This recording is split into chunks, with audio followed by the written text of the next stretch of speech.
তৌহিদি জনতার নাম দিয়ে ইহুদি নাসারা মুশরিকদের কবরের হাদিস এনে যারা আজকে মুসলমানদের ওলি আল্লাহর মাজারের পক্ষে লাগায়, ওলি আল্লাহর মাজারের বিরুদ্ধে লাগায়, ওলি আল্লাহর মাজারের দিকে ইনডাইরেক্টলি ইশারা করে, যারা অপব্যাখ্যা করে, তাদের চাইতে বড় ইসলামের অপব্যাখ্যাকারী আর বাংলার জমিনে কেউ হতে পারে না।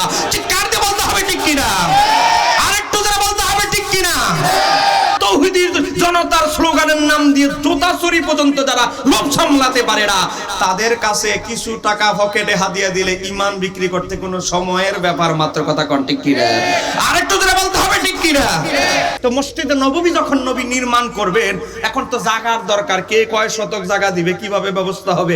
আমার নবী কি করলেন, জড়ো করলেন, আবু আইয়ুব আনসারীকে বললেন তুমি কিছু জায়গা দাও। ইয়া রাসূলুল্লাহ, আমার একটু অংশ জায়গা আমি আপনাকে হাদিয়া দিয়েছি, তবে আপনাকে দেওয়ার সাথে আরেকটু জায়গা আছে, এটাও আমি আপনাকে দিলাম। আমার নবী বলে আবু আইয়ুব আনসারী আরো জায়গা দরকার আমার। তখন কি করলেন, আবু আইয়ুব আনসারীর পার্শ্ববর্তী যে জায়গাটা, পার্শ্ববর্তী জায়গা মানে বর্তমানে যে মসজিদ নববীর যে জায়গাটা, এই জায়গাটা ছিল দুইজন ইয়াতিম শিশুর। একজনের নাম হচ্ছে সাহল, আরেকজনের নাম হচ্ছে সোহাইল। কিছুদিন আগে তাদের বাবা মারা গেছে, ছোট ছোট থাকতে নাবালক। এখন আমার নবী তাদেরকে ডাকলেন, তাদের চাচাকেও ডাকলেন।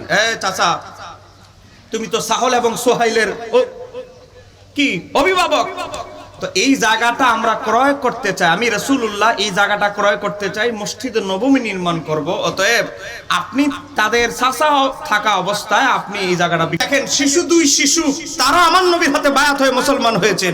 একজনের নাম সাহল, একজনের নাম সোহাইল।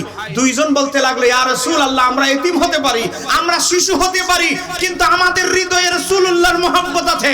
ইয়া রাসূলুল্লাহ, আমরা দুই ভাই স্বীকৃতি দিচ্ছি সজ্ঞানে, এই জায়গা আমরা আপনাকে মসজিদ নববীর জন্য হাদিয়া দিয়ে দিলাম। চিৎকার দিয়ে বলা যাবে কি সুবহানাল্লাহ। আমার নবী বললেন, এ সাহল এবং সোহাইল, আমি যদি তোমাদের এতিম দুই বাচ্চার জায়গা দখল করি, জায়গা নেই, আজকে ইহুদিরা মিথ্যাচার করবে, কোন নবী মুহাম্মদ শিশু এতিম বাচ্চাদের জায়গা দখল করে। অতএব আমি, তোমরা বলেছো, আমি নবী খুশি হয়ে গিয়েছি, আমি মূল্য দিয়ে মসজিদ নববীর জন্য এই জায়গা ক্রয় করব। তার পরবর্তীতে টাকা দিয়ে এই জায়গা ক্রয় করা হলো। এখন বলেন, এই জায়গার সম্পদের মালিক হচ্ছে আল্লাহর হাবিব। বলেন, এই জায়গার মালিক হচ্ছে কে? আল্লাহর হাবিব। এখন আল্লাহর হাবিব যা মন চায় তাই তো করতে পারবে, কথা বলেন না কেন? আরেকটু জোরে বলেন ঠিক কিনা। এবার আমার নবী হযরতে আলীকে বললেন, আলী, আমি তোমাকে হুকুম দিচ্ছি, এই যে মসজিদ নববী যে নির্মাণ করব, এই যে জায়গা, এই জায়গায় যতগুলো উঁচু কবর আছে এগুলো ভেঙে সমান করে দাও। মসজিদ নববীর এরিয়ায় যেই ইহুদি মুশরিকদের কবর ছিল, এগুলোকে সমান করতে হযরতে আলীকে আদেশ দিয়েছে।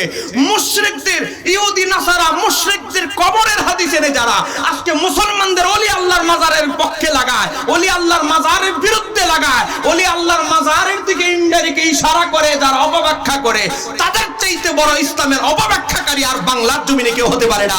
চিৎকার দিয়ে বলতে হবে ঠিক কিনা, আরেকটু যারা বলতে হবে ঠিক কিনা।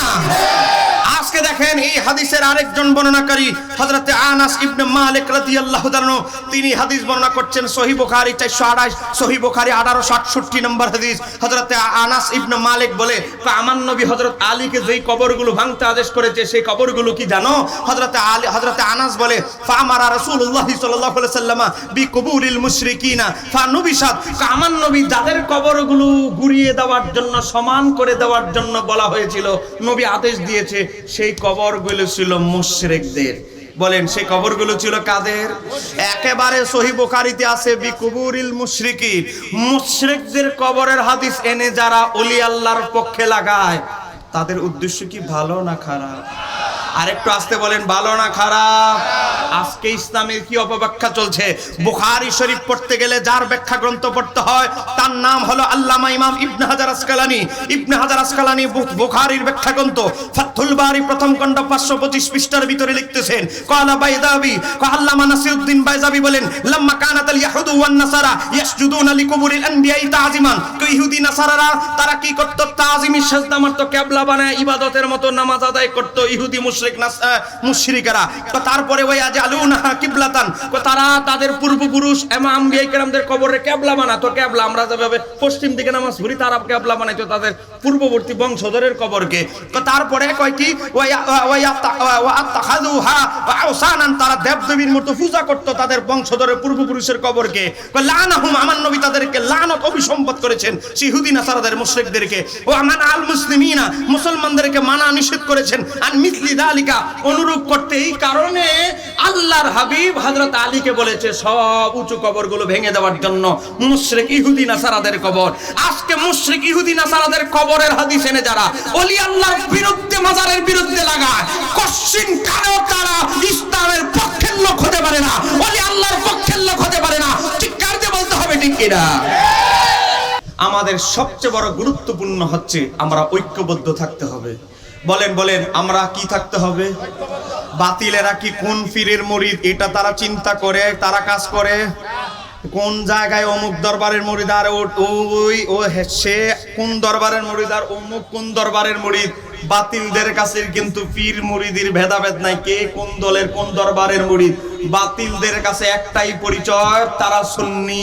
তাদের ভাষায় আমরা বেদাতি, তাদের কাছে একটাই পরিচয়, আমরা সঠিক দলে নাই। আপনি যেই দরবারের মুরিদ হন না কেন। তো অতএব বাতিল যদি আমাদের বিরুদ্ধে, আমরা বিভিন্ন দরবারের মুরিদ হওয়ার পরেও বাতিলরা যদি আমাদের বিরুদ্ধে ঐক্যবদ্ধ থাকতে পারে, বাতিলরা যদি একটা ডাক দিল ঐক্যবদ্ধ হয়ে এরকম 10-5টা প্যান্ডেল ভরপুর করে ফেলতে পারে, আমাদের কি ঐক্য হওয়ার সময় কি এখনো আসে নাই? এই জোরে বলে না কেন, এখনো আসে নাই?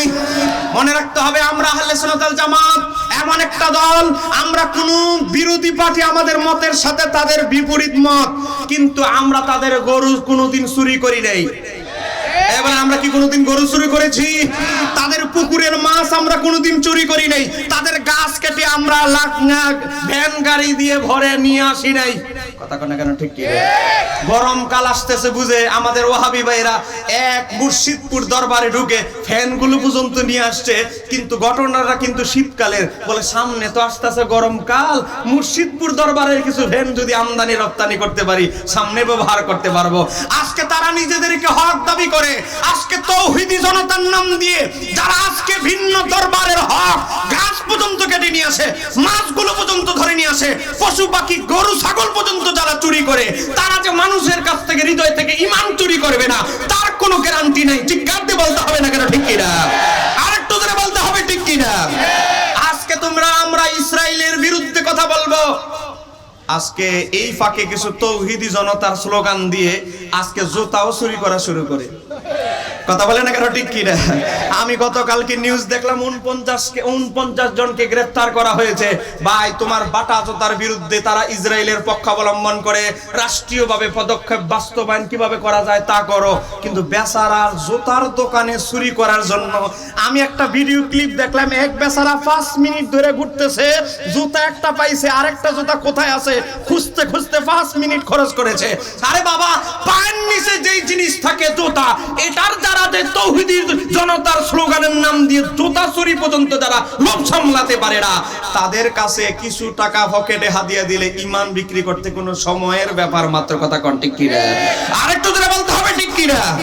মনে রাখতে হবে, আমরা আহলে সুন্নাত ওয়াল জামাত দুনিয়ার সম্পদ, নারী, গাড়ি, বাড়ি কোনো কিছু দিয়ে আমাদের হৃদয় থেকে হুব্বে রাসূলুল্লাহর মুহাব্বত হৃদয় থেকে ছিনিয়ে নিতে পারবে না। আমরা সেই দলের অনুসারী হতে পারে। আপনারা খুশি না বেজার? আরেকটু ধরে বলতে হবে, খুশি না বেজার? আলহামদুলিল্লাহ বলেন সবাই।